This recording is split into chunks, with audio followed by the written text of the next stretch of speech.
Oke, malam ini kita akan membahas tentang dominasi otak, pembahasan hasil analisa sidik jari bakat. Oke, yang pertama, dominasi otak kanan dan otak kiri. Nanti hasilnya akan ada bentuk seperti ini, tabel. Otak kiri berapa persen, otak kanan berapa persen, dan perbedaannya. Kita itu fokus di perbedaannya dulu. Jadi yang kita lihat itu di perbedaan sini. Nah, di sini itu muncul 3,23%. Kita lihat di sini, kalau kurang dari 3 itu normal.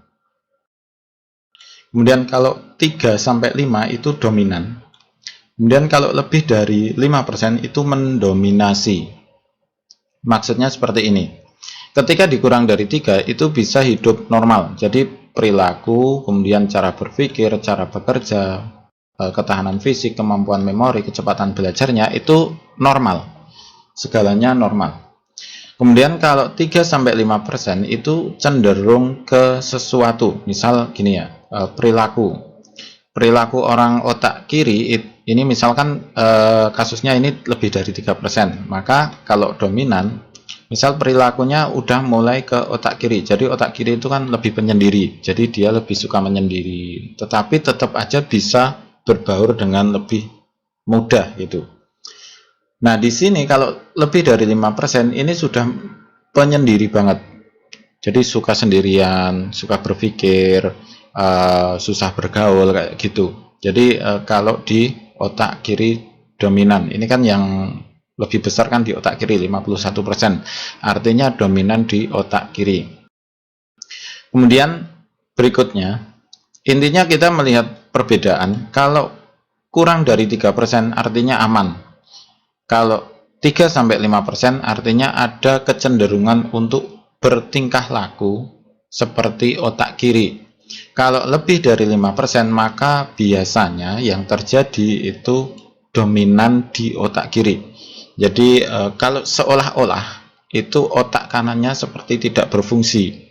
Seolah-olah ya, bukan tidak berfungsi secara realnya, namun cuma seolah-olah.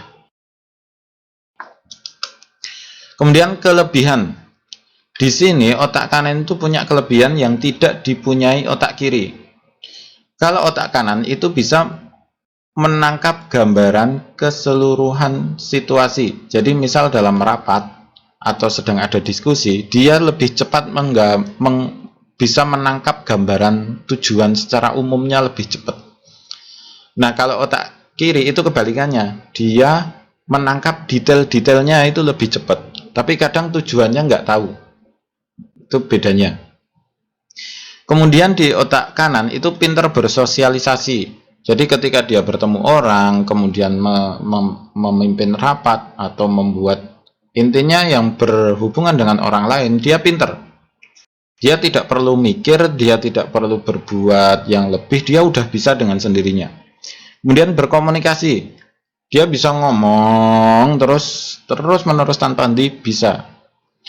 Kebalikannya kalau otak kiri nggak bisa, dia kalau ngomong lelah gitu. Kalau dominan lebih dari 5% ya yang kita omongkan. Kemudian untuk berinteraksi, otak kanan itu berinteraksi dengan mudah aja. Jadi kalau misal 24 jam 7 hari seminggu itu bersama orang lain, kemudian dia tetap itu bisa. Jadi otak kanan itu marketer, menjual sesuatu itu pinter. Disitulah kelebihannya. Kemudian kemampuan intuitif, kemampuan merasakan, memadukan ekspresi tubuh seperti menyanyi, menari, melukis, aktris itu pinter. Jadi gambarannya seperti ini. Kebalikan dengan otak kiri. Kalau otak kiri itu misal sedang marah, dia sedang sedih, itu mukanya datar itu loh. Nggak terlalu ekspresif gitu. Nah, kalau otak kanan itu berbeda. Kemudian di otak kanan itu juga bisa mengendalikan mimiknya. Jadi bisa tiba-tiba sedih gitu. Jadi saya pengen sedih. Nah, raut mukanya itu bisa sedih. Kemudian saya pengen seneng. Raut mukanya bisa seneng. Jadi seperti aktor lah. Itulah kelebihan dari otak kanan. Nah, di sini kelemahannya. Otak kanan itu tidak detail oriented. Jadi tidak suka melihat detail-detail. Jadi pengen karena dia menangkap gambaran umum, maka dia tidak menyukai langkah-langkah detailnya. Jadi untuk langkah detail itu memang dikerjakan oleh otak kiri. Kemudian tidak suka dengan pelajaran yang memaksa otak bekerja keras seperti matematika, fisika, kimia, dan sains. Jadi kalau ini lebih dari 5%, maka ini jadi masalah gitu ya. Biasanya selama saya melakukan analisa ini jadi masalah. Saya pernah mendapatkan dari pengalaman itu otak kanan oriented dominan namun menjadi guru matematika. Bisa, ternyata bisa. Namun dengan syarat kalau di kasus saya itu akhirnya lebih dari 120 di hasil analisanya ini. Artinya dia sebenarnya memang didukung oleh IQ yang tinggi sehingga dia tetap bisa melakukan tetap bisa menghitung matematika walaupun kemungkinan sedikit dipaksakan gitu ya. Kemudian tidak menyukai hal-hal yang teratur. Kemudian suka kebebasan. Nah, itu otak kanan itu kalau ada aturan itu lebih suka hal-hal yang bebas. Jadi apa ya? Pengusaha lah. Jadi kalau jadi pegawai ini pusing. Kenapa? Karena banyak diatur. Jadi kalau ada pegawai atau ya ada pegawai susah diatur, mungkin otak kanannya tinggi. Tapi nggak mesti juga, nggak mesti ya. Ini hanya salah satu dasar kenapa susah diatur. Berikutnya, kelebihan otak kiri. Berpikir sebab akibat dalam memecahkan masalah, problem solving. Yang jadi masalah di sini, ini hal yang tidak dimiliki oleh otak kanan. Namun, otak kanan itu ketika dia problem solvingnya itu cepat. Jadi improvisasinya cepat. Nah, otak kiri memang dia problem solving. Dia memikirkan dari berbagai aspek, efisiensi, efektivitas, apakah ini ekonomis atau enggak. Kemudian dia berpikir banyak hal. Dengan adanya pemikiran yang banyak hal ini membuat problem solvingnya itu lama. Jadi dalam memikirkan problem solving, otak kiri itu lama. Beda dengan otak kanan. Memang dia memikirkannya itu nggak terlalu banyak detail. Jadi efisiensi nggak dipikir, tapi cepat gitu ya. Jadi kalau misal olahraga itu memang otak kanan lebih kuat. Namun ketika nanti memasang strategi, otak kirinya yang harus jalan. Kemudian menggunakan logika rasional, jelas ya. Kemudian detail oriented, kebalikannya dengan otak kiri. Disiplin, kemudian berpikir secara teknis dan penuh aturan. Nah, ini kebalikannya juga. Jadi kalau otak kanan tidak suka tidak suka aturan, kalau otak kiri malah suka aturan. Kemudian melakukan sesuatu dengan perhitungan yang matang atau perencana. Nah, ini yang jadi masalah seperti ini. Jadi apapun direncanakan oleh otak kiri itu. Misalkan gini ya, kita mau pergi ke mana itu. Dia otak kiri itu sudah memikirkan berapa jarak antar kotanya. Kemudian dia berpikir berapa bensin yang dibutuhkan, berapa liter gitu ya. Kemudian dia berpikir apa aja yang harus dibawa, kemudian jalannya lewat mana, kemudian dia sudah mengecek kira-kira nanti harus ngisi bensinnya di mana, kemudian dia harus makan di mana, kemudian kira-kira butuh minum berapa, kemudian kalau saat ini kan butuh power bank ya, nah butuh power bank berapa mAh, sampai seperti itu. Yang ikut berapa orang, sudah sampai difikirkan sedetail-detail seperti itu. Nah, hasilnya ini jadi lama gitu loh. Itulah otak kiri. Kemudian kelemahan otak kiri, kurang pandai bergaul, jelas, karena ini kebalikannya dengan otak kanan ya. Kalau otak kanan itu pintar bergaul, kemana aja dia punya teman, itu biasanya. Kemudian respon sangat lambat, itu yang tadi. Jadi ini parah loh kadang. Jadi otak kiri itu parah. Misal ada tabrakan di depannya, biar gitu. Dia diem aja loh. Mungkin kan kita sering menyalahkan, itu ada tabrakan di depannya, kok orangnya tetap diem aja, dia nggak merespon, nggak nolong. Enggak. Jadi memang seperti apa ya? Memang nggak merespon otaknya. Jadi pengen apa gitu dia memang malah diem gitu loh. Jadi untuk merencanakan sesuatu ini saya harus gimana, itu diem dulu. Dia mikir.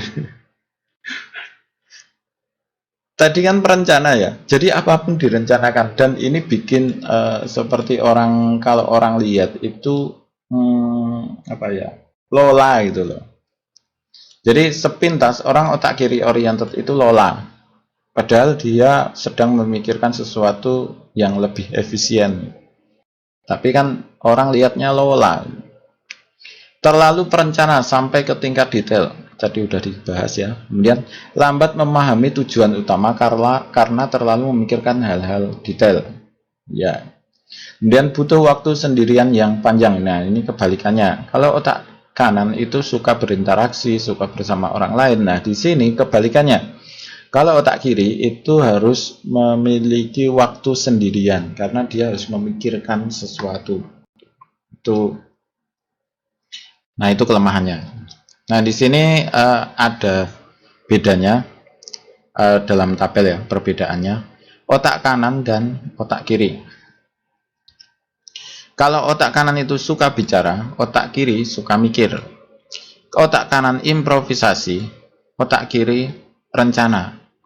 Otak kanan suka kerja di luar kantor, kalau otak kiri suka bekerja di ruangan.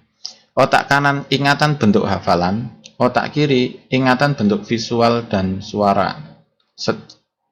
Ya, hampir sama lah. Intinya otak kiri berpikir ingatannya itu bersifat urutan gitu, langkah-langkah. Kemudian otak kanan itu berpikir praktis, kemudian otak kiri berpikir dengan logika. Berpikir praktis itu cepet gimana. Kemudian kalau ini kan logikanya sebab akibat lah kayak gitu. Kemudian otak kanan nyaman di keramaian, kemudian otak kiri itu nyaman ketika sendirian. Kebalikannya ya. Otak kanan itu manajer, otak kiri itu pemimpin, leader. Otak kanan itu marketing, otak kiri itu di produksi. Otak kanan berorientasi pada tujuan, kemudian otak kiri berorientasi pada detail. Kira-kira seperti itulah perbedaannya. Nah, ini tidak akan terlihat ketika masih di bawah 3% perbedaan otak kanan dan kirinya. Jadi kalau otak kanan kiri kurang dari 3%, maka ini bisa semua. Jadi misalkan kerja di luar bisa, kerja di ruangan juga bisa. Ya suka bicara, ya suka mikir, gitu. Jadi itu aman, imbang. Ya berpikir praktis, ya berpikir logika, ya bisa manajer, ya bisa pemimpin, ya bisa marketing, ya bisa produksi. Oke, seperti itu. Jadi kalau kurang dari 3%. Nah, kalau lebih dari 5%, maka di sini akan terlihat sangat jelas. Oke, seperti itu ya.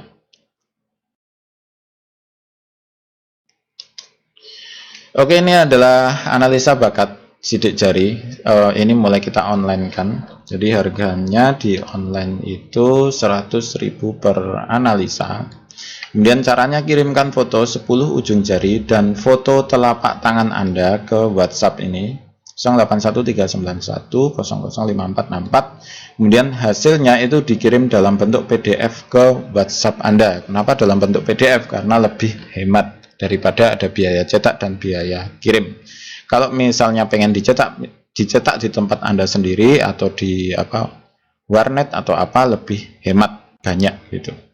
Oke, terima kasih, selamat mencoba dan sukses selalu.